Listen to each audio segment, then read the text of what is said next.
Many of us know what you had, had done for the society, and some of them may not know exactly what you did.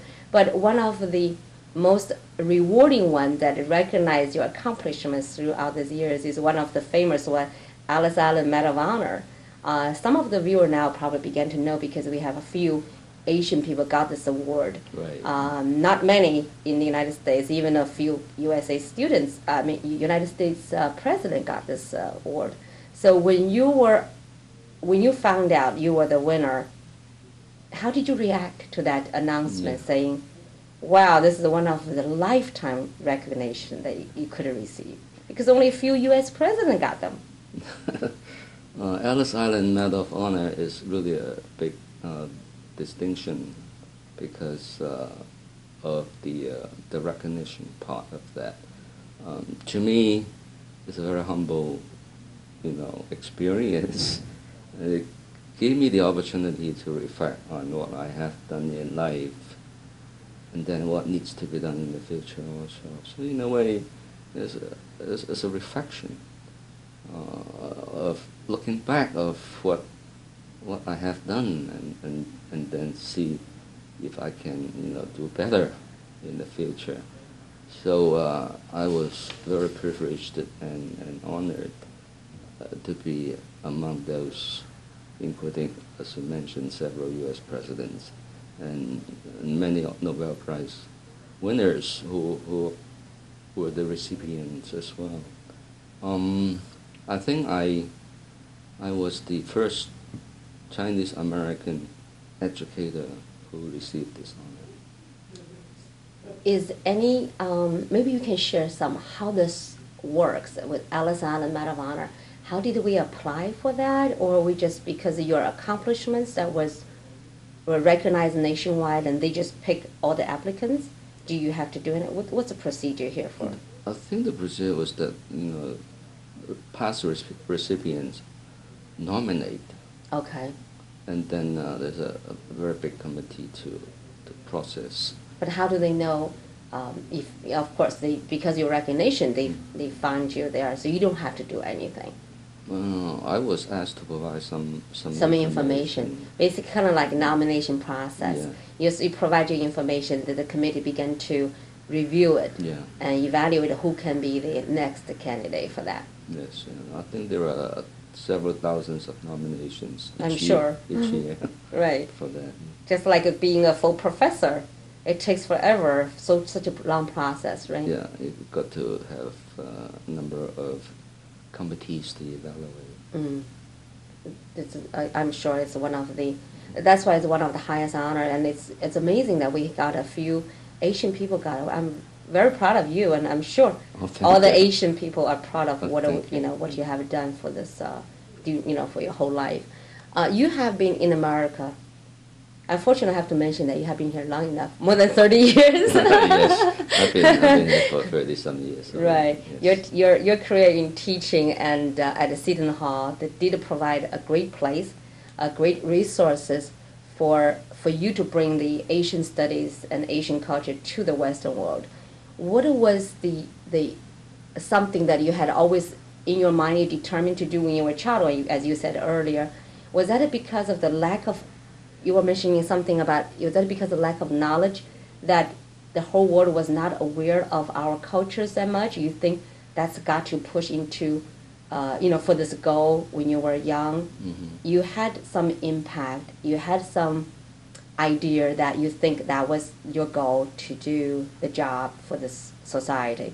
Was that because that's the only reason that got you there, or is just something you felt like not enough? I felt this is lack of, knowledge that worldwide it was not recognizing, that made you even stronger in your determination. Yeah.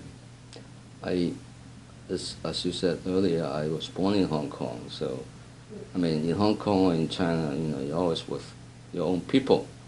So you don't feel that you are different, Right. But once you came to this country, you become a minority.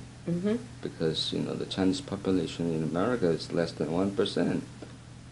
So there's a feeling, that you are different and that you're a minority here. I'm not talking about racial discrimination and all of that.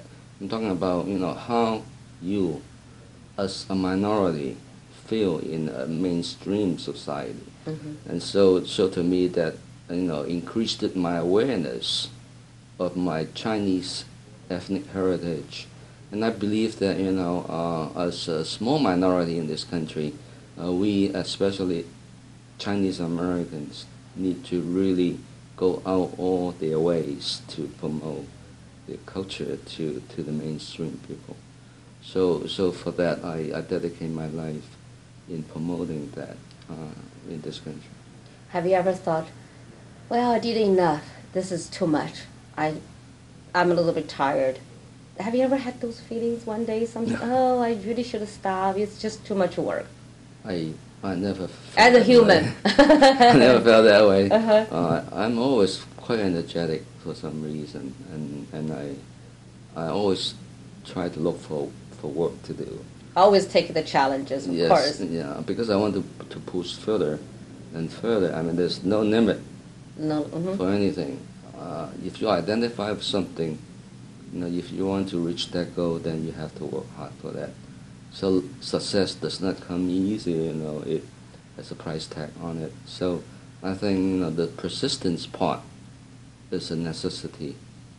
And for me, I reached the goal, when I was young. I said I want to be a professor.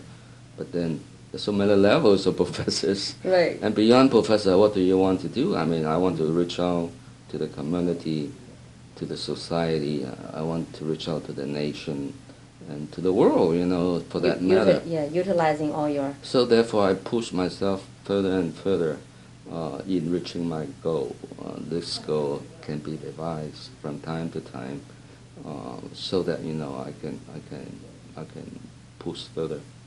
With all your accomplishments, right? With all your accomplishments and all the goals you set yourself so high. Once you finish that, you feel like this is okay. This is another level. I finished. I'm going to go further. Yes. That is very satisfying to you. It's a process. It's a in process, a way, right? yes. Yeah. Speaking of the success you just said, I like to chat with you on the success. Most people, have become successful in their own way, in our own way, and we can say we could be successful. But like you said, success really doesn't come easy. It's not built in one day. Right. How do you see that success in your own world? Yes, yeah. I think success is not in the eyes of the other people, but yours. So therefore, I mean, you really have to work hard towards that goal in order to reach your dream, I mentioned earlier that persistence is a major element in that you need to keep that, in mind all the time in order to try to reach the goal. But I think another element for success is really time management, and that's also another major key to success.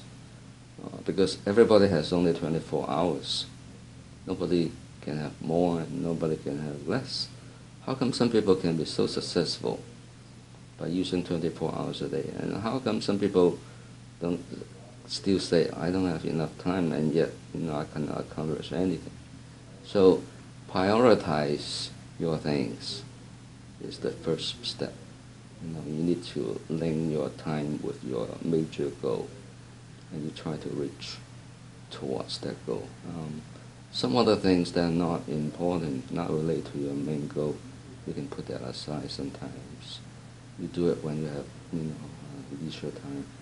But, time management, I think, is really the goal, the key to your success. To achieve that.